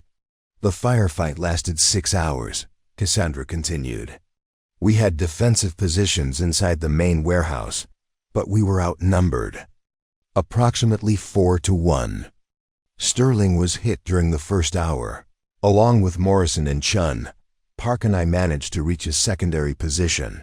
But by that point, we were running low on ammunition and the building was on fire. How did you escape? Agent Blackstone asked. Park created a diversion with the last of our explosive charges, brought down part of the warehouse wall, and created enough confusion for me to reach the extraction point. He was supposed to follow, but... Cassandra's voice trailed off. But he didn't make it, Colonel Reeves finished. None of them made it, except me. The room was quiet for several minutes while Cassandra stared at the satellite imagery of the destroyed warehouse complex. 7 people had gone into those buildings. Only 1 had come out. The after-action investigation focused on how the arms dealers had known about our operation, Walsh said finally. But there was another possibility that wasn't fully explored. Which was that there never were any missiles. That the entire intelligence report was fabricated to lure your team into a killing ground. Cassandra looked up from the satellite photos. You think Falcon was working for the other side? We think Falcon might not have existed at all, Colonel Reeves said. We think someone created a fictional intelligence source and used Sterling to feed false information to your team. Someone with access to our operational planning, Agent Blackstone added. Someone who knew enough about our methods and protocols to create convincing intelligence reports. Walsh activated another display that showed a timeline of communications between the field team and command authority. Every piece of intelligence from Falcon came through Sterling, who received it through encrypted channels from his supposed handler in Bucharest. But when we tried to verify Falcon's existence after the operation failed, we couldn't find any evidence that the source had ever been real. The handler in Bucharest? Also fictional. The address Sterling had been given was a mail drop that had been rented with falsified documents. The phone numbers routed through a series of international exchanges that made them impossible to trace. Cassandra studied the communication timeline, looking for patterns and discrepancies that might reveal useful information. Someone went to a lot of trouble to create a believable intelligence network, just to kill 7 people. Unless killing 7 people wasn't the primary objective, Colonel Reeves suggested. Unless the real objective was something else, and eliminating your team was just a necessary step in achieving it. Like what? Like covering up evidence of something bigger, Walsh said. Something that your team might have discovered during 6 months of intelligence gathering in Moldova. Agent Blackstone opened a new file folder and spread several documents across the table. We've been analyzing the financial records from Nightfall's operational budget. There are discrepancies. That suggests someone was using the mission to move money through unofficial channels. The documents showed banking transactions, equipment purchases, and personnel payments that added up to approximately $12 million over the 6-month operational period.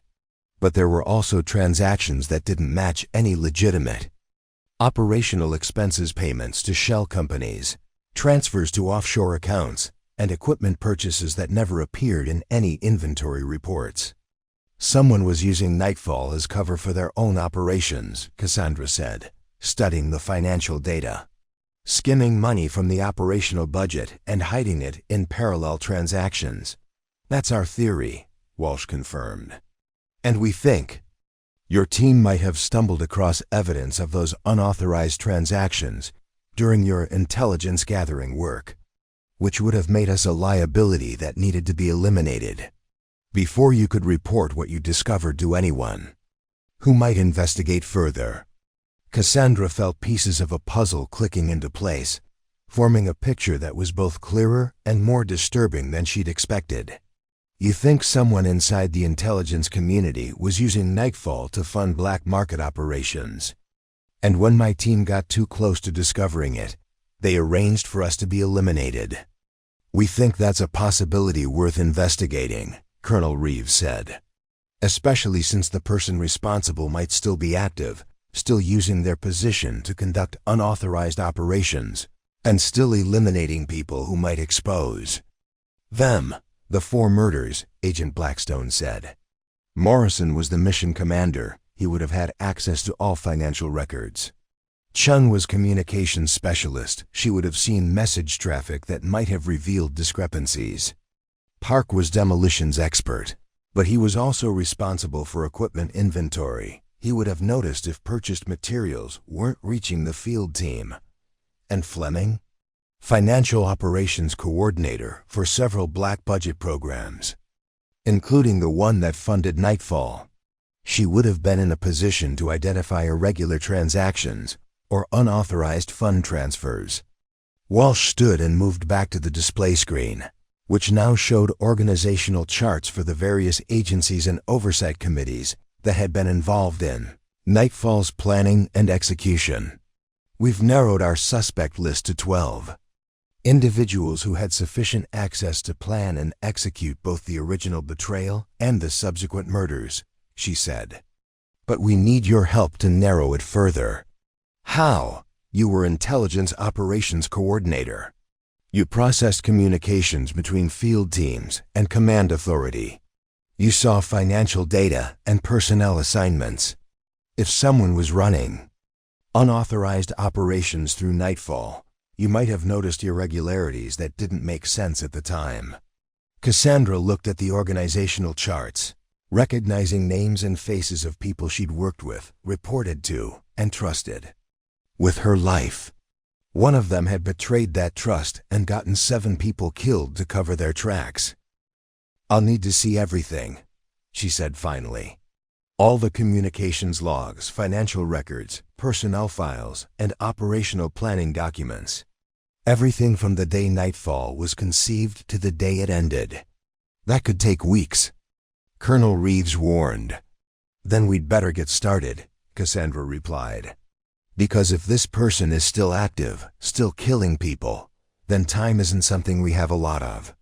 But Phoenix was about to discover that some secrets were buried, so deep that digging them up could be more dangerous than leaving them alone. The secure workspace they'd provided for Cassandra looked like something between a high-tech library and a war room. Banks of computer monitors lined 3 walls, displaying classified documents, financial spreadsheets, and communication logs that represented 5 years of data spanning multiple intelligence operations. The 4th wall held whiteboards covered with timelines, organizational charts, and suspect profiles connected by red string like something from a conspiracy theorist's fever dream. She'd been working for 72 hours straight, surviving on military-grade coffee and the kind of focused intensity that came from hunting someone who'd killed people she'd cared about. The documents were organized chronologically, starting with the initial planning stages of Operation Nightfall and extending through the recent murders of surviving personnel. What she'd found was worse than anyone had suspected. The irregularities weren't limited to Nightfall. They extended across at least 6 different black budget operations spanning 3 years, representing approximately $47 million in unauthorized transactions that had been carefully hidden within legitimate operational expenses. Deputy Director Walsh needs to see this immediately, she told Agent Blackstone, who'd been assigned as her liaison and security escort, and Colonel Reeves, and probably whoever runs oversight for covert financial operations. Blackstone made a phone call, and within 20 minutes, the workspace was filled with senior intelligence officials who looked like they'd been pulled away from other urgent business. Walsh arrived first, followed by Reeves and 3 people Cassandra didn't recognize, but who carried themselves with the authority of senior leadership. "What did you find?" Walsh asked without preamble. Cassandra activated the main display screen and pulled up a financial analysis that had taken her 18 hours to compile. Someone's been running a systematic embezzlement operation through black budget programs. Not just Nightfall, at least 6 different operations over a 3-year period. The screen showed a complex web of transactions, shell companies, and offshore accounts that revealed a pattern of financial manipulation, sophisticated enough to avoid detection by standard oversight procedures. "The methodology was brilliant," she continued. "They'd inflate operational budgets by small amounts, never enough to trigger review thresholds, then create false expenses for equipment purchases, personnel payments, and logistics support. The stolen money would be laundered through companies that appeared legitimate, but were actually controlled by the same person." Colonel Reeves studied the display with the expression of someone who was seeing the scope of the problem for the first time. "How much total? Conservative estimate? 47 million. But that's only what I can prove with available documentation. The actual amount could be significantly higher."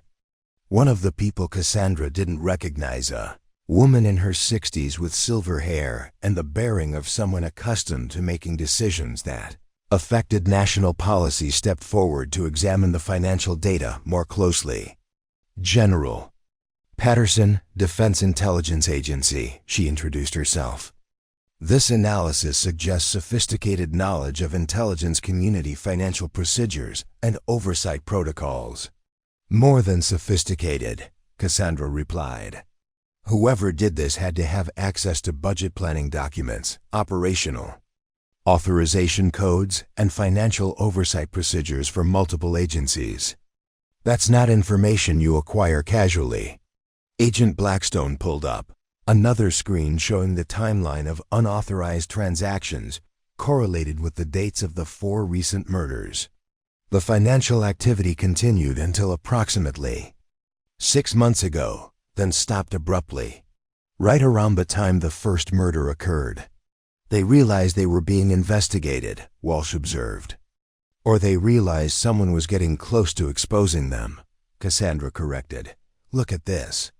She highlighted a series of transactions from 8 months ago that showed unusual patterns, smaller amounts, different routing procedures, and what appeared to be attempts to close down several of the shell companies that had been used for money laundering. "This looks like someone preparing to shut down their operation," General Patterson said. "Emergency protocols," Reeves agreed.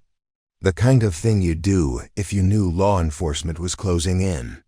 Cassandra activated another display that showed personnel records for everyone who had access to the financial systems used in the embezzlement scheme. "I've cross-referenced access privileges with the timeline of unauthorized transactions. There are only 4 people who had the necessary clearances and system access during the entire 3-year period." The screen showed 4 photographs, each representing decades of distinguished service in the intelligence community. Names she recognized, faces she'd seen in briefings and operational planning meetings. "Assistant Director Michael Chun, CIA Financial Operations," she read from the first profile. 28 years of service, responsible for budget oversight on approximately 30 black budget programs. "Deputy Director Robert Sterling, DA Special Operations," she continued, noting the second photograph. "Brother of David Sterling, the case officer who was killed during the Nightfall operation. Director of Operations Janet Morrison, NSA Covert Communications." The third profile showed a woman in her 50s who looked like she could have been Lieutenant Colonel Morrison's sister. She was his sister. "And Colonel Patricia Fleming, Defense Intelligence Agency Special Projects Division." The FINSU. Fourth photograph showed a woman who bore a strong resemblance to Sarah Fleming, the financial operations coordinator who'd been murdered 3 months ago. The room went quiet as the implications of the family connections became clear. They weren't just eliminating witnesses, Agent Blackstone said slowly. They were eliminating family members who might have access to information about what really happened. Information that could expose the embezzlement operation, Walsh added. General Patterson was studying the personnel profiles with the expression of someone who was recognizing patterns that should have been obvious in retrospect. David Sterling was feeding false intelligence to the Nightfall team, probably under orders from his brother Robert. When the operation went bad and people started asking questions, Robert realized that David's involvement could expose the financial irregularities. So he let David get killed to protect himself, Colonel Reeves said, his voice carrying disgust that someone would sacrifice their own brother to cover up financial crimes. But David's death wasn't enough, Cassandra continued, because other people had access to information that could reveal the embezzlement scheme. Morrison knew about budget discrepancies. Shun had seen communication patterns that didn't make sense. Park had inventory records that showed equipment purchases that never reached field teams. And Fleming was a financial coordinator who could have identified the irregular transactions if she'd looked closely enough, Agent Blackstone added. So they all had to die, Walsh said. Systematically eliminated to prevent anyone from connecting the financial crimes to the Nightfall betrayal. Cassandra pulled up another screen that showed current operational status for the 4 suspects. Shun and Morrison are still active, still in positions where they could access classified financial information. Sterling retired 6 months ago, but maintained his security clearances. Fleming is scheduled to retire next month. Fleming's retirement timing is interesting, General Patterson observed. Right after the recent murders. Someone might be planning to disappear before the investigation gets too close. Or, Colonel Reeves suggested, someone might be planning to eliminate Fleming before she can retire and take her knowledge with her. Agent Blackstone was already reaching for her secure phone. We need immediate surveillance on all 4 suspects and protective custody for Fleming until we can determine which one is our killer. Wait, Cassandra said, studying the profiles more carefully. There's something else. She highlighted employment records that showed assignment histories for each of the suspects. Look at their career timelines. Shun, Morrison, and Sterling all served together in Iraq during the same deployment in 2008. Fleming was assigned to the same Joint Task Force headquarters. Old colleagues, Walsh said. Probably developed personal relationships that extended beyond professional duties. Personal relationships that could facilitate conspiracy, General Patterson added. If they were planning to embezzle money from intelligence operations, they'd need people they could trust absolutely. Cassandra pulled up communication records that showed contact patterns between the 4 suspects over the past 5 years. They've maintained regular contact through official channels and personal communication. But look at this. The screen showed a spike in communication activity beginning approximately 9 months ago, right around the time the embezzlement operation had started shutting down. Emergency coordination, Colonel Reeves observed. Planning their response to the investigation, or planning to eliminate witnesses, Agent Blackstone said. The question is, Walsh said, looking at the 4 photographs on the display screen, which one of them is our killer? Or are they all involved in a conspiracy to cover up the embezzlement and eliminate witnesses?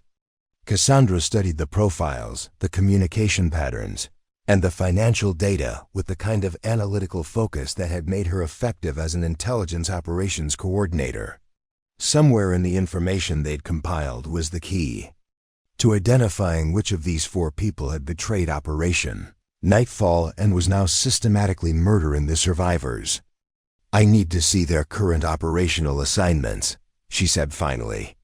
If someone's planning to eliminate Fleming before she retires, they'll need operational cover that puts them in a position to conduct the assassination without arousing suspicion. Agent Blackstone activated her tablet and began pulling up classified assignment records. Chun is currently in Washington, managing budget oversight for Central Asian operations. Morrison is at NSA headquarters in Maryland, coordinating communication security for Middle Eastern assets. Sterling is officially retired but has been doing consulting work for various agencies. Fleming is in Colorado, finishing her last assignment before retirement. What kind of assignment? Cassandra asked. Security assessment for a classified research facility. She's been there for 2 weeks, scheduled to complete her work and return to Washington next Monday. Cassandra felt something cold settle in her stomach. A classified research facility in Colorado. Isolated location, limited personnel, restricted access. The perfect place for an accident, Colonel Reeves said grimly. Or the perfect place for someone to eliminate a witness and make it look like a security incident. General Patterson added. Walsh was already moving toward the door. We need a team in Colorado immediately. And we need to bring in our 3 suspects before one of them decides Fleming knows too much to be allowed to retire. But Cassandra was studying the communication records more closely, looking for patterns. That might reveal which of the suspects was coordinating the elimination campaign, because Phoenix had just realized that the killer might already be in Colorado, might already be in position to eliminate Fleming, and might be planning to complete their cleanup operation within the next 48 hours. The flight to Colorado took 3 hours aboard a military transport that had been diverted from routine training exercises to become an emergency response platform.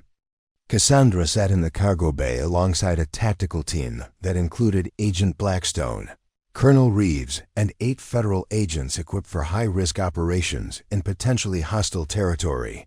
Through the small windows, she could see the Rocky Mountains rising from the plains like ancient monuments to geological violence.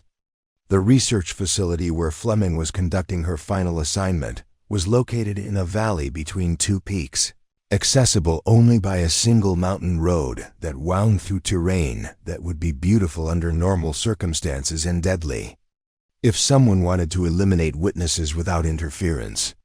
Facility overview, Agent Blackstone said, activating a tablet that projected information onto a screen mounted to the cargo bay wall.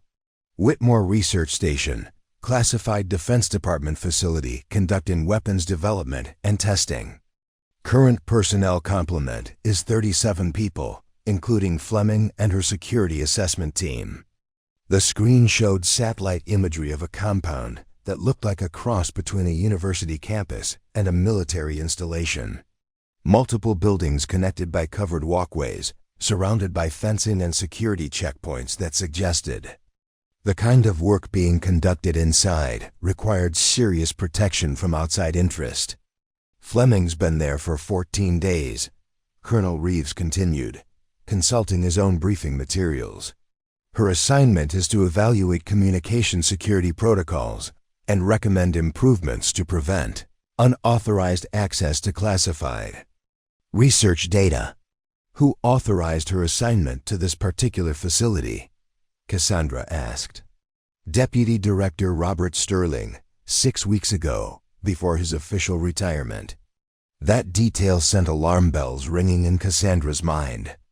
Sterling had been one of their 4 suspects, and he'd positioned Fleming at an isolated research facility where eliminating her could be accomplished without witnesses or immediate investigation.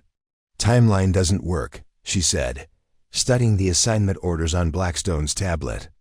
Fleming's assignment was authorized 6 weeks ago, but our analysis suggests the killer didn't start eliminating witnesses until the investigation began getting close to the embezzlement scheme. Unless, Colonel Reeves suggested, Sterling knew the investigation was coming before anyone else did. Maybe he had sources inside the investigative team, or maybe he was monitoring official communications for any mention of nightfall irregularities. The pilot's voice crackled through the cargo bay's communication system. 15 minutes to LZ. Weather's deteriorating, and we've got snow squalls moving through the target area. Through the windows, Cassandra could see storm clouds building. Around the peaks, the kind of mountain weather that could turn deadly without warning. Perfect conditions for an accident that would eliminate Fleming while providing natural cover for the killer's escape. Agent Blackstone was coordinating with ground teams via encrypted radio. Local FBI field office has been monitoring communication. Traffic to and from the facility. No unusual activity in the past 48 hours, but they've identified 3 vehicles that arrived at Whitmore Station during times that don't correspond to scheduled personnel rotations or supply deliveries.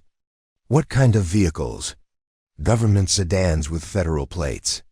Could be legitimate official business, or could be our killer positioning assets for Fleming's elimination. The aircraft began its descent toward the landing zone, which according to their briefing was a cleared area approximately 2 miles from the research facility. Close enough for rapid response, far enough away to avoid alerting anyone inside the compound that federal agents were conducting an emergency operation. Cassandra checked her equipment one final time. Body armor, communication headset, sidearm, and tactical gear that felt both familiar and strange.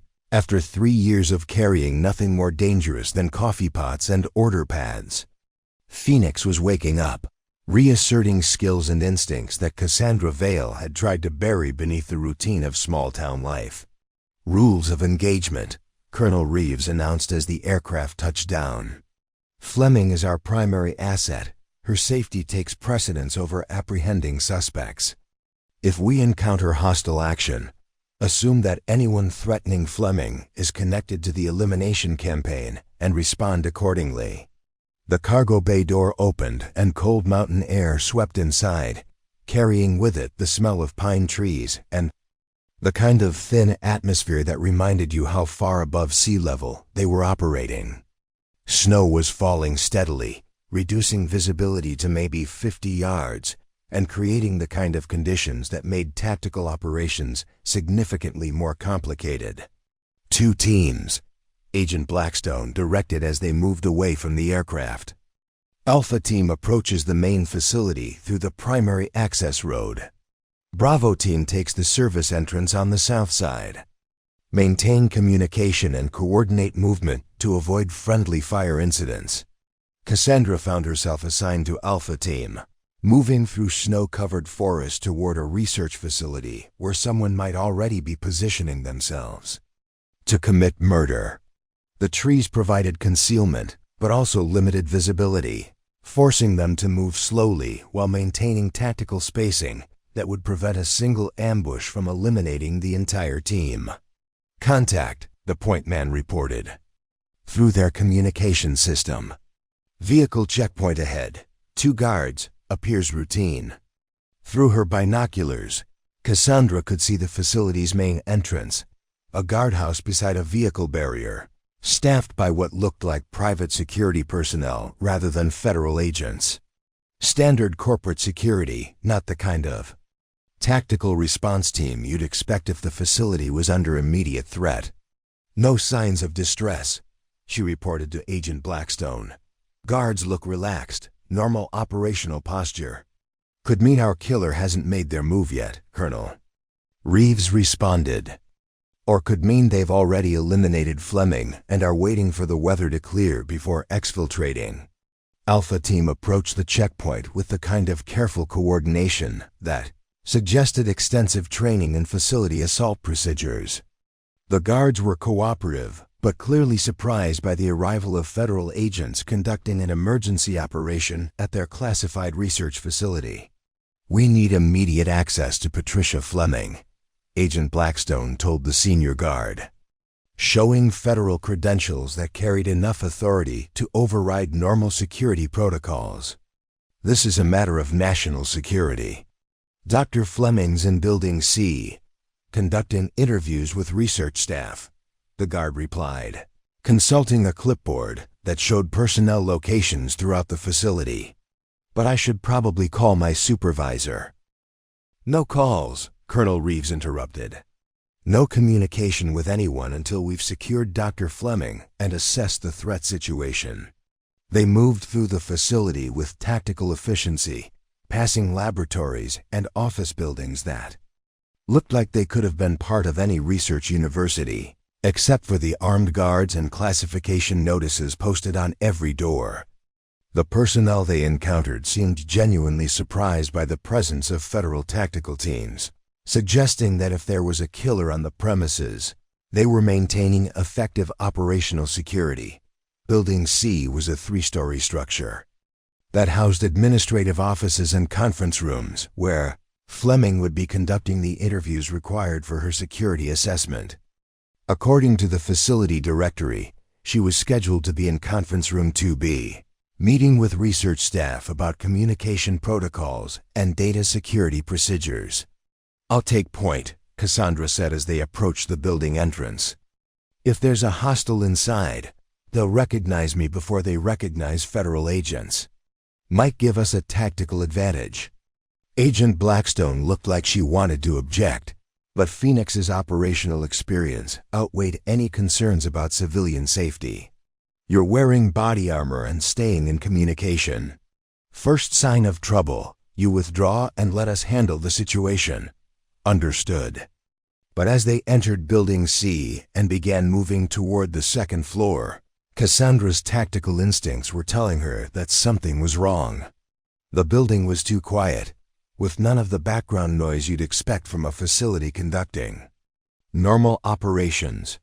No conversations, no equipment sounds, no movement beyond their own footsteps echoing through empty corridors. "Building's been evacuated," she reported through her headset, "or cleared of personnel for operational security. Could be standard procedure when federal agents conduct emergency operations," Colonel Reeves suggested.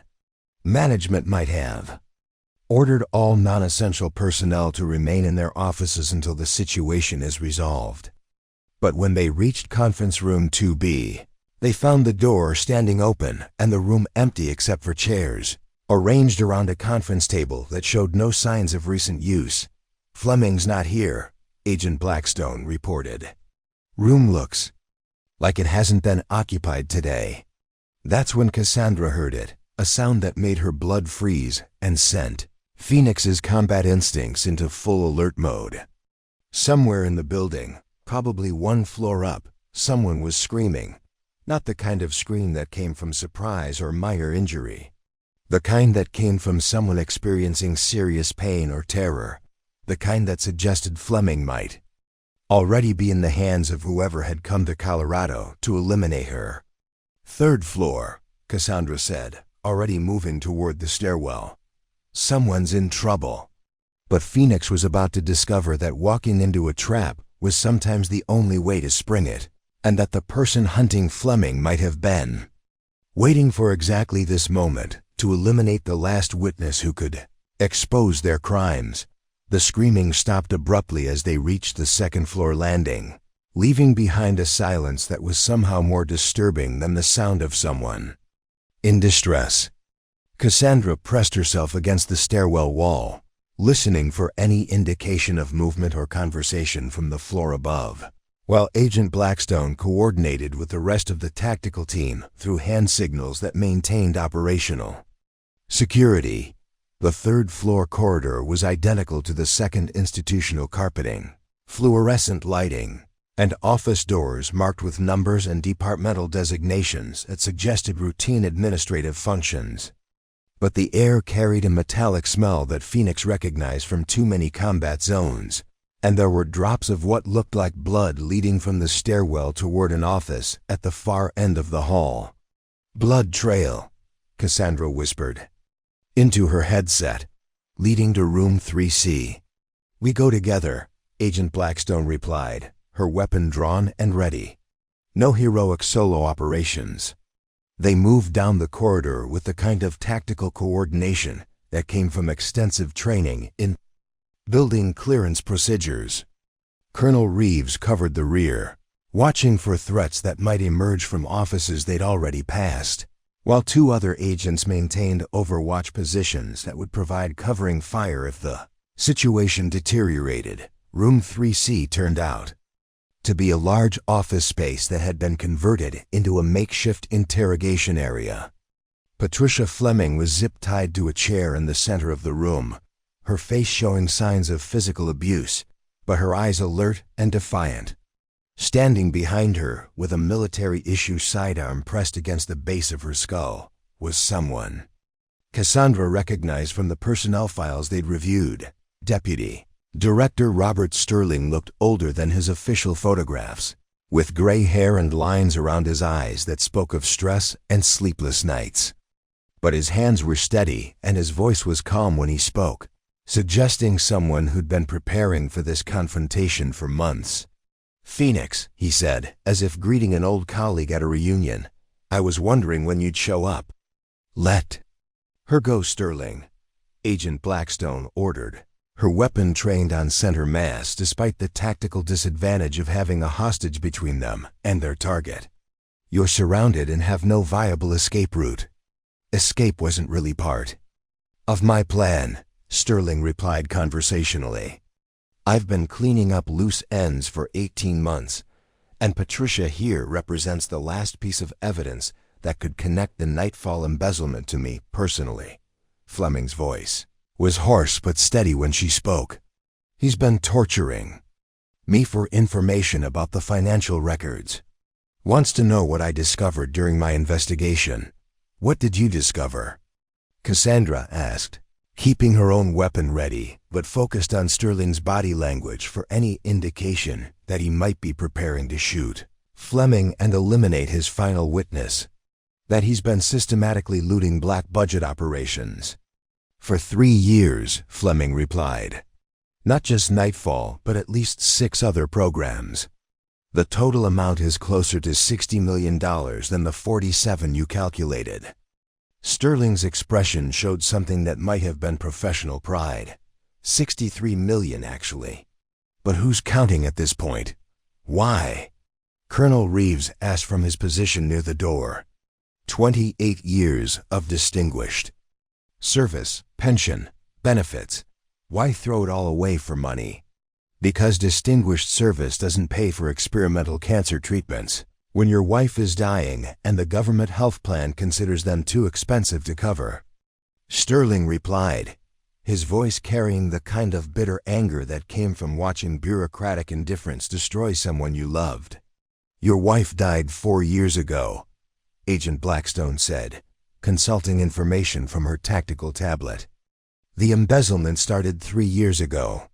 "The treatments failed," Sterling said simply. "But by then I'd learned how easy it was to skim money from black budget operations. How oversight procedures were designed to prevent external theft but couldn't detect systematic internal manipulation by someone with sufficient access and knowledge." Cassandra could see the calculation in Sterling's eyes, the look of someone who'd accepted that this confrontation would end with his death but was determined to complete his mission before that happened. Fleming represented the last person who could provide detailed evidence of his financial crimes, and he'd already demonstrated his willingness to kill witnesses to protect himself. "The people you murdered," she said, trying to keep him talking, while looking for an opportunity to neutralize the threat without getting Fleming killed in the process. "Morrison, Chun, Park, Sarah Fleming. They were your colleagues, people who trusted you." "They were liabilities," Sterling corrected. Morrison had seen budget discrepancies that didn't make sense. Chun had communication logs that showed irregular message traffic. Park had inventory records that revealed equipment purchases that never reached field teams. And Sarah Fleming was a financial analyst who could have identified the money laundering scheme if she'd looked closely enough. "So you arranged for them to die." "I arranged for them to have accidents. Clean, professional eliminations that appeared to be unrelated incidents. It would have worked perfectly if someone hadn't decided to investigate Nightfall irregularities 5 years after the operation ended." Patricia Fleming was watching the tactical team with the kind of focused attention that suggested she was waiting for an opportunity to help them neutralize Sterling. "He killed his own brother," she said suddenly. "David Sterling was supposed to survive the Nightfall operation, but Robert let him die to prevent him from exposing the false intelligence reports." For the first time, Sterling's composure cracked slightly, David was weak. He started asking questions about why his intelligence source never provided follow-up information. He was going to compromise the entire operation to save his own conscience. So you sacrificed him to protect yourself. I made a tactical decision that served the greater good. David's death prevented exposure of a financial operation that was funding legitimate intelligence activities that Congress would never approve. Through normal budget processes. Like what? Colonel Reeves asked. Like tracking down arms dealers who were supplying weapons to terrorist organizations. Like maintaining surveillance on foreign intelligence operatives who were targeting American assets. Like funding operations that were too sensitive for official oversight but too important for national security to ignore. Agent Blackstone was moving slowly to her left, trying to get a clear shot at Sterling without risking Fleming's life. So you're a patriot who was serving his country by stealing money and killing federal agents.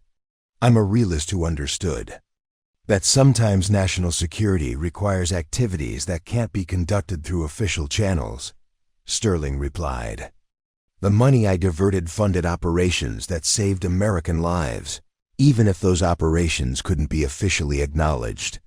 Cassandra could see that Sterling was positioning himself for a final confrontation. His grip on the weapon had shifted slightly, and his body language suggested someone who was preparing to complete his mission, regardless of the consequences. Patricia Fleming doesn't die today, she said firmly. You've killed enough people to cover up your crimes. Patricia Fleming dies because she's the last person who can provide evidence that would expose 3 years of operations that served American interests. Sterling corrected. Her death serves a purpose greater than her individual life. That's when Fleming made her move. She threw herself sideways in the chair, using her body weight to topple the furniture and create separation between herself and Sterling's weapon. It was exactly the kind of decisive action that Phoenix had been waiting for. Cassandra's first shot hit Sterling's center mass, staggering him backward but not dropping him immediately.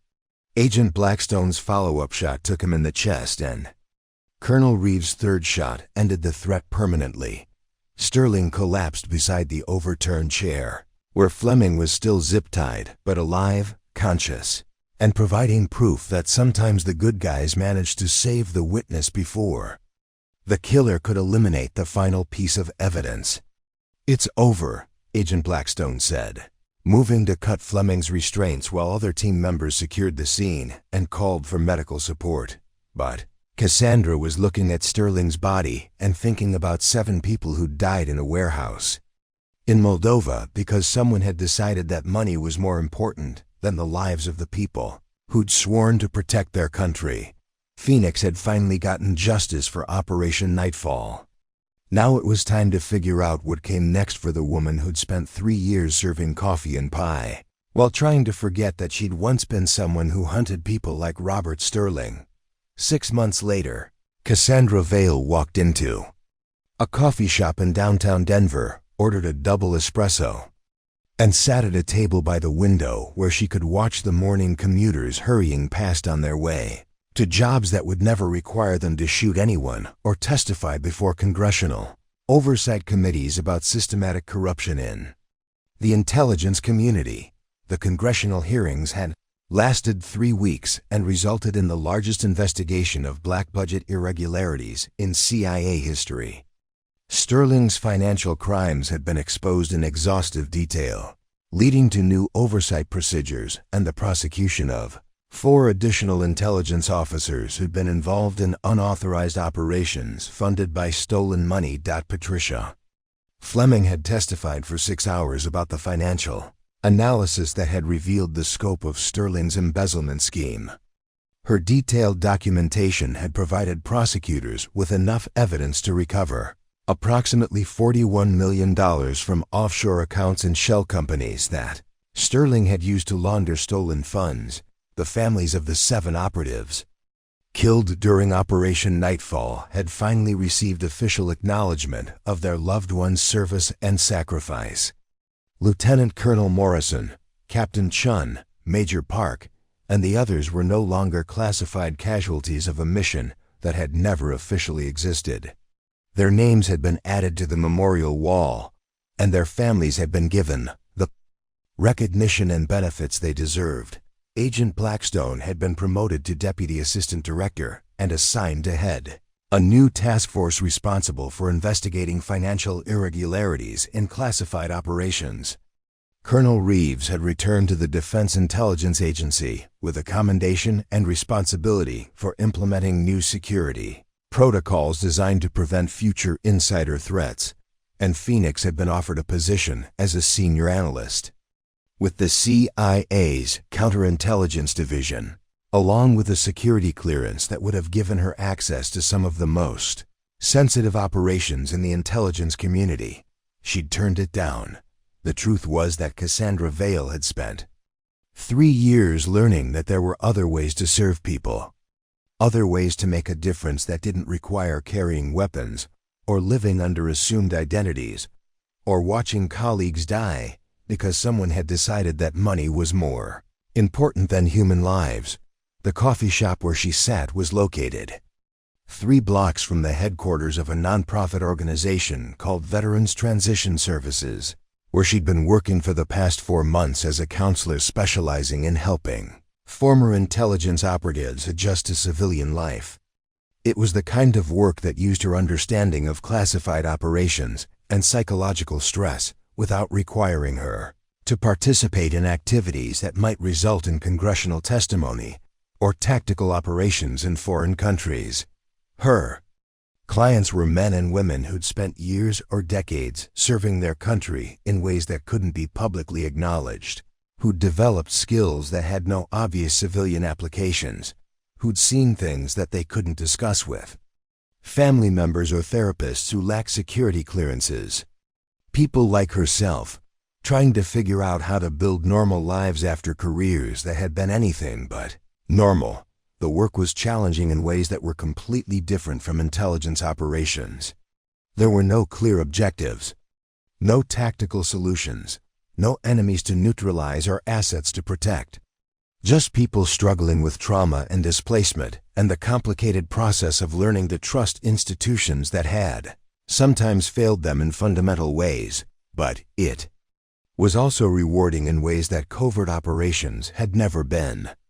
When a former CIA operative found a job that used their analytical skills without requiring them to live undercover, when a retired Special Forces soldier learned to manage PTSD symptoms that had been destroying their marriage, when someone who'd spent 20 years killing people for their country discovered that they could also help people heal, those victories felt different from successful missions, more personal, more lasting, more human.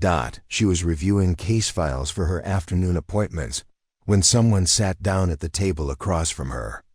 Danny Reeves, the cook from Ruby's Roadside Diner, looking uncomfortable in civilian clothes and carrying a coffee cup like he wasn't quite sure what to do with his hands. "Cass," he said, and then corrected himself. "Cassandra, sorry. Still getting used to the real name." "Danny," she replied, genuinely surprised to see him. "What are you doing in Denver?" "Looking for work, mostly. Ruby sold the diner last month, said she was too old to keep running it, and couldn't find anyone else who wanted to buy a restaurant in the middle of nowhere, Montana. I figured it was time to try something different." He looked around the coffee shop with the kind of careful attention that suggested he was still processing the events that had brought federal tactical teams to Millbrook Junction 6 months ago. "I read about what happened," he said finally. "The congressional hearings, the investigation, all of it. Made me understand why you always seemed like you were watching for something. I'm sorry I couldn't tell you the truth. I understand why you couldn't. What I don't understand is why you came back to places like this, instead of staying with the government people who seem to think you were pretty important." Cassandra considered how to answer that question, how to explain the difference between being important to intelligence operations and being important to the people whose lives you touched in more ordinary ways. "Do you remember the heart attack Pete Henley had?" she asked. How you called the ambulance while I kept him calm until the paramedics arrived. Danny nodded. That mattered more than anything I did during my previous career. We helped save someone's life, and we did it because it was the right thing to do, not because it served some larger strategic objective. That's the kind of work I want to do now. Danny was quiet for several minutes, drinking his coffee and watching the pedestrians outside the window. The veterans organization where you work, he said finally. Do they need kitchen staff? I'm getting tired of looking for restaurant jobs where people ask too many questions about my previous employment. They need someone who understands that some of the people we serve have complicated histories and don't want to talk about where they came from or what they used to do. I can handle that. And they need someone who won't ask questions when clients have bad days, or when they get phone calls that make them nervous, or when they need to step outside for conversations that can't be overheard. Sounds like exactly the kind of job I'm looking for. Cassandra finished her coffee and stood to leave for her afternoon appointments. Personnel office is on the 3rd floor. Tell them I recommended you. What should I say when they ask about my qualifications? Tell them you've worked with people who needed second chances, and that you understand the difference between someone's past and who they choose to be now. She walked toward the door, then turned back. Danny, thanks for not asking too many questions during those 3 years in Montana. It meant more than you know. Thanks for showing me that sometimes the most dangerous people in the world are the ones who choose to be kind instead. As she walked the 3 blocks to Veterans Transition Services, Cassandra reflected on the strange path that had brought her from a classified interrogation room at Malmstrom Air Force Base to a nonprofit organization in downtown Denver. Phoenix had been someone who solved problems through elimination and tactical operations. Cassandra Vale had learned to solve problems through patience and understanding, and the belief that most people deserve the chance to become better than their worst moments.